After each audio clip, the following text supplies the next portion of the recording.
I got a text from Stallone about a year and a half ago, maybe about a year ago. He said, would you mind, have you considering playing this character again? I got this idea. It was a short text, it's Sins of Our Fathers, it said. And I thought, wow, that's interesting.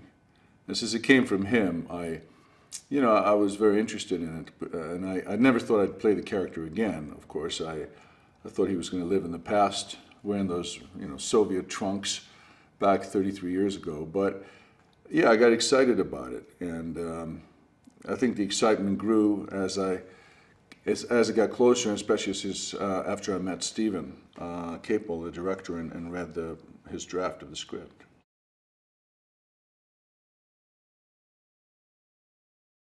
I was very impressed with Michael and Florian, and it brought me back to when I did my stuff with Stallone. How the way to make it look real is that you have to make it feel like 95% real when you fight. You have to be this close, you have to hit the other guy to the body, you have to go full on, otherwise you can feel it on film, you can feel that it's a little bit fake.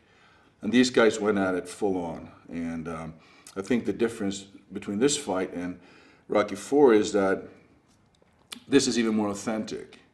Rocky IV was a little more, it had a little more of it's a bit more theatrical, the way I threw Stallone around and some of the big shots that he took in that movie.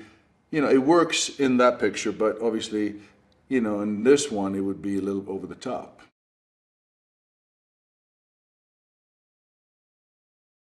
When we find Ivan Drago, he's in a bad place, getting better, because, 33 years ago, he lost that fight, and that led to him losing everything he had in Russia, all his privileges during the Soviet regime were taken away from him. His wife left him for some reason. Maybe Ivan did a little extra drinking that Russian vodka, I don't know. But when we find him, he's got this son who he's kind of trying to turn his life around, using his son as the vehicle for him to come back and onto the world stage.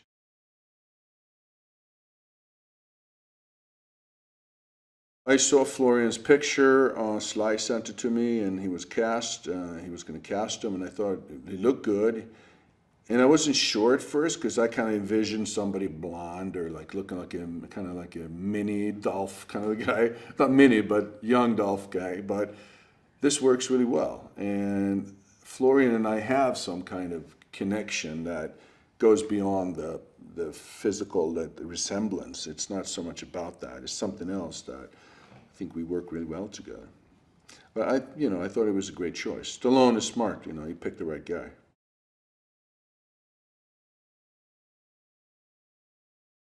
Michael B. is very impressive because, physically what he's done with his body and his boxing skills, the fact that he's remained a really nice guy, very down to earth, and he has that kind of star quality, that everyman quality that a movie star has to have. You have to be kind of glamorous, but you also have to be like the guy next door.